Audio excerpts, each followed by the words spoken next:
Hey everyone, and welcome to Mini Scroll, the daily internet culture podcast bringing you the biggest stories from social media, the creator economy, and the digital space every Monday through Thursday. My name is Annabelle, and I'm your Wednesday Mini Scroll host, and also the deputy editor of the youth digital media brand Centennial World. Before we get into this week's stories, I did see someone comment asking Lauren to discuss the new Netflix show Apple Cider Vinegar.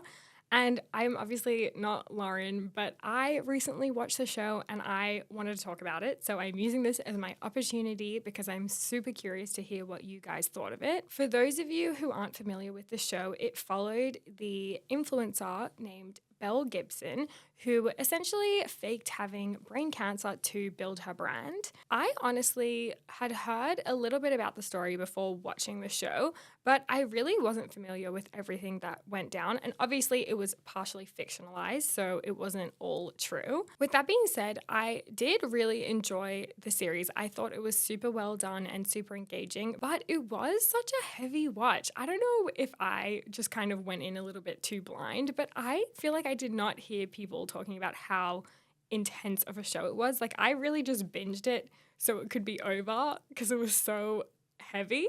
But it was really good, and I have seen a lot of interesting analyses about the show. Some about the medical system, others about approaching an illness like cancer through natural remedies, and of course, others about the creator economy.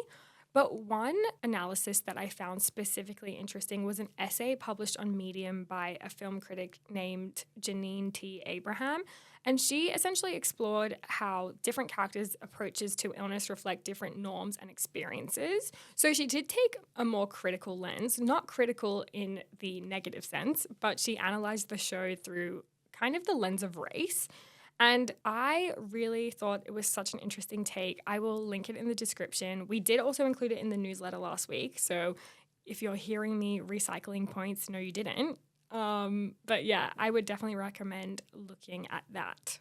Aside from that, I am definitely interested to hear what you guys thought of the show, if you thought it was entertaining, if you thought it was heavy, if you liked it. I'm so curious. Other than that, please remember to rate, review, and subscribe to Infinite Scroll. We are on the road to 1K Spotify star reviews and also 10K subscribers on YouTube. So please help us out there if you can. My first story today is another TikTok US update because last week TikTok finally came back online in US app stores after being unavailable since TikTok went dark back in January. According to reporting by Bloomberg, Apple and Google both restored the app in their respective app stores after US Attorney General Pam Bondi assured that the ban wouldn't immediately be enforced.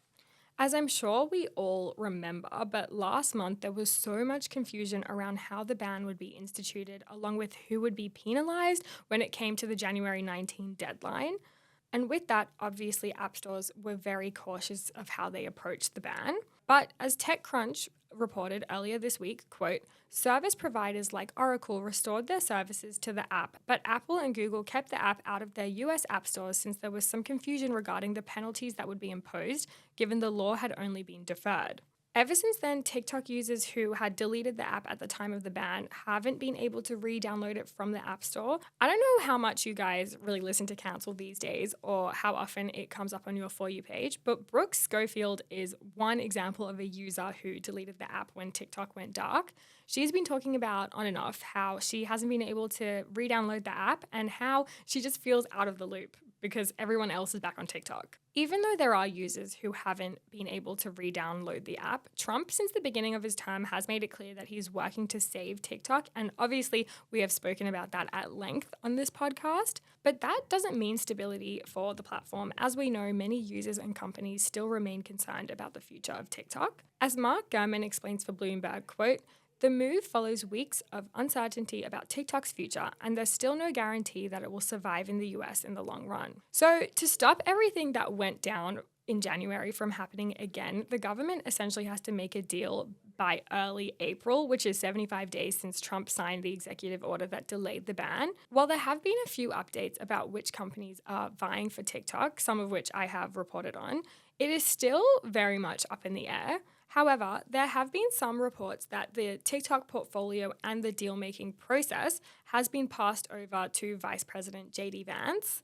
Also, I literally can't say JD Vance without thinking of Jack Schlossberg being like, JD. It's forever in my brain. But anyway, this, of course, is pretty significant because it has been given to the second in command, signaling that the Trump administration is serious about saving the platform, or at least trying to save the platform. According to reporting from the New York Times, quote, Mr. Vance's involvement ensures that he and Mr. Trump, both of whom once supported banning TikTok because of national security concerns, have some public accountability for saving it. The New York Times reporters also spoke to a former Biden White House official who worked on national security, tech, and economic issues, who said that by putting JD Vance in charge of the negotiations, it also lends some credibility to the issue. The next story is more news related to the Trump administration. Mini Tech Scroll is really becoming political, but I can't help it. But anyway, Mexico is threatening to sue Google over Google Maps changing the Gulf of Mexico to the Gulf of America. That is honestly a crazy sentence and feels insane to talk about on this podcast, but I'll give you some context first. Before Trump's inauguration, he announced plans to change the Gulf of Mexico's name to the Gulf of America. For those unfamiliar with the region, the Gulf of Mexico is a body of water bordered by parts of Florida, Alabama, Mississippi, Louisiana, and Texas, as well as Mexico and Cuba.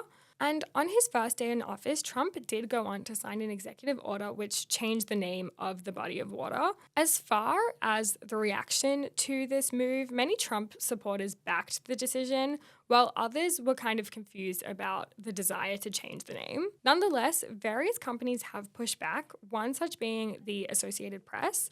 After the order, the AP announced that it would continue using the name Gulf of Mexico and was subsequently barred from covering White House events. Google, however, followed President Trump's directive, with Google Maps now showing the Gulf of America in place of the Gulf of Mexico for users on both web and mobile in the United States. Users in Mexico, however, continue to see the Gulf of Mexico, while the rest of the world will see the original name with Gulf of America in brackets. But earlier this week, the Mexican president, Claudia Sheinbaum, did threaten to sue Google for the name change. Mexico had already sent a letter to Google contesting the name change, but with no change since from the tech giant, the Mexican president did say that a civil suit would be on the table if Google does not correct what she described as a, quote, inaccurate designation. And according to reporting from the Associated Press, quote, Mexico has argued that the mapping policy violates Mexican sovereignty because the US only has jurisdiction over around 46% of the Gulf. The rest is controlled by Mexico, which controls 49%, and Cuba, which controls around 5%. The name Gulf of Mexico dates back to 1607 and is recognized by the United Nations. Moving away from all that US tech political drama, Buzzfeed is launching a new social media platform. Buzzfeed CEO Jonah Peretti recently shared that the company is working to develop a social media platform that capitalizes on creativity and connection. Firstly, before we get into all this, I do just want to say that it will never not wig me out that the Buzzfeed CEO is siblings with Chelsea Peretti, who is Gina from Brooklyn Nine-Nine. That just feels like an insane crossover between two worlds. Anyway, the platform is set to be called BuzzFeed Island, or BF Island for short, and it will essentially allow users to use AI to create and share content around their interests, according to reporting from Axios. BuzzFeed also shared a quote-unquote manifesto behind the decision to launch BF Island, pointing to the algorithmic bias of other platforms and the toxic effect of technology on its users. The manifesto reads, quote, we are creating a new social media platform built specifically to spread joy and enable playful creative expression.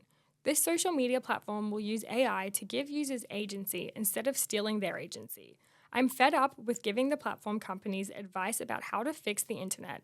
If we want this done right, we have to do it ourselves. I will say that not much is known about the platform at this current time, but it is set to have a, quote, freemium model, where simple features are available for free and more advanced features are available with a subscription, and it is being developed with a small group of BuzzFeed employees at the moment.